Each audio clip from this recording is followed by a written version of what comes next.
सारा इस्लामाबाद डी चौक बना हुआ है।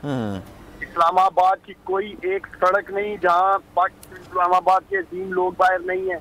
ये अजीम पाकिस्तानी नहीं पहुंचे हुए। ये नौजवानों को मैं सलाम पेश करता हूँ आपके बोल न्यूज से, जो जज्बा जुनून आज पाकिस्तान के नौजवानों ने दिखाया है। खैबर पख्तूनख्वा के अजीम लोगों ने साबित कर दिया है। उनका एक नारा है जी, कहता हर पख्तून है, इमरान हमारा खून है। आज खैबर पख्तूनख्वा के लोगों ने ये साबित किया है कि ये सिर्फ नारा ही नहीं था, उन्होंने इस हकीकी आजादी मार्च में अपना खून बहाया। मैंने अपनी आंखों से देखा कि उस शैली हुई है, जिस तरह इन्होंने तो रोकने की कोशिश की है।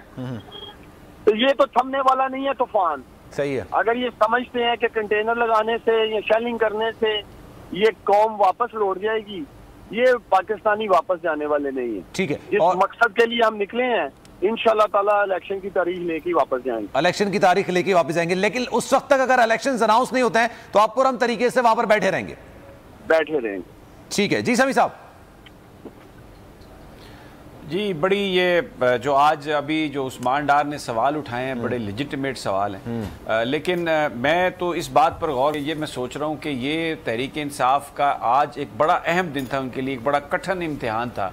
लेकिन उनके जो वर्कर्स हैं, उनके जो डाई हार्ट सपोर्टर्स हैं, जिस तरीके से रियासती जबर का उन्होंने मुकाबला किया और जिस तरीके से वो खान साहब को लेके इस्लामाबाद की तरफ आए हैं, और बिल्कुल ये राइटली पॉइंट आउट किया उस्मान डार ने कि इस्लामाबाद की हर सड़क जो है, हर तरफ से जो सदाएं हैं वो इमरान खान की हमायत के लिए हैं। और ख़वातीन आपने इससे पहले देखा भी, फिर फैज़ाबाद में जो कुछ हुआ, पिंडी में जिस तरह कंटेनर लगाए गए, लेकिन जो लोग उबलते हुए वहाँ से निकले और इस्लामाबाद की तरफ आ रहे हैं। तो आज तहरीक इंसाफ ने अखलाकी तौर पर, सियासी तौर पर वो फतह हासिल कर ली है, लेजिटिमेसी उन्हें सुप्रीम कोर्ट ने दे दी है, और पाकिस्तान के अवाम ने, उनके वर्कर्स ने आज इमरान खान की जो कॉल थी उस पर लब्बैक कहते हुए जिस तरीके से वो निकले हैं। और एक बात याद रखें, ये अब इस वक्त तहरीक इंसाफ वो वाहिद जमात है पूरे पाकिस्तान में जिसकी नुमाइंदगी है। आज कराची से लेके आप देखें खैबर तक, हर जगह, हर शहर, हर गली, हर कूचे तहरीक इंसाफ के लोग निकले हैं। तो तहरीक इंसाफ ही इस वक्त एक कौमी ऐसी सियासी जमात है जिसकी नुमाइंदगी आज हमें हर शहर में नजर आई है।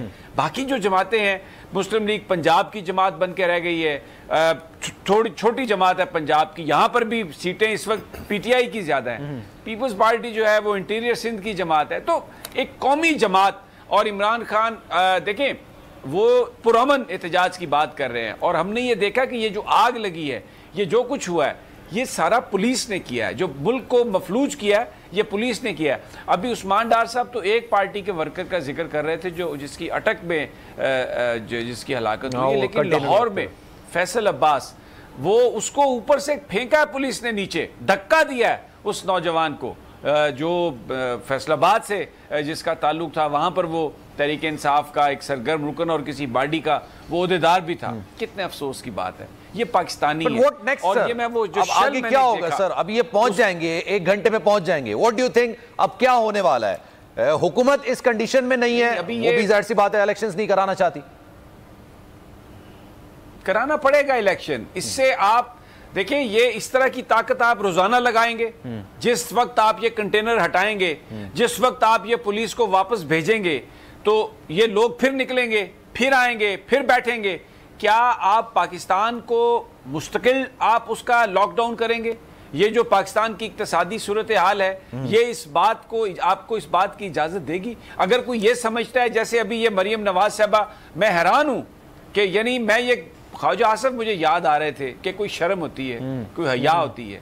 क्या आपकी हैसियत है? ना आप गवर्नमेंट का हिस्सा हैं और आप ये कह रही हैं कि मैंने वज़ीर आज़म से भी ये कहा, मैंने चीफ मिनिस्टर से भी ये कहा, और फिर उसके बाद आप लॉ इन्फोर्समेंट को किस बात की मुबारकबाद दे रही हैं कि पाकिस्तान के निहत्ते लोगों पर जिनके हाथों में सवाए एक नजरिए के कुछ नहीं है, आपने उनको मारा पीटा, शेलिंग की, कत्ल किया, तो आप इस पर मुबारकबाद के मुस्तहिक हैं।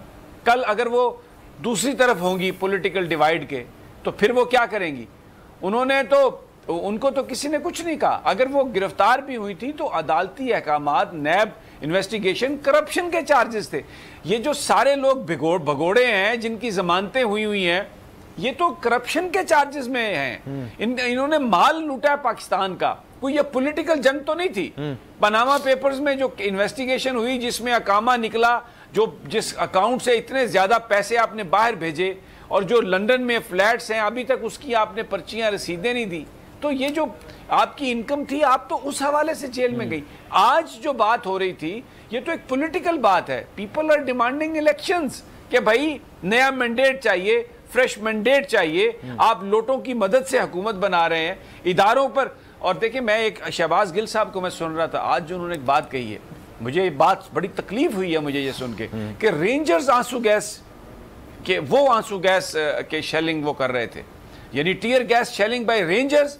मेरा दिल तस्लीम करने के लिए तैयार नहीं है, बट मैंने सुना, I heard doctor Shahbaz Gill talking about that.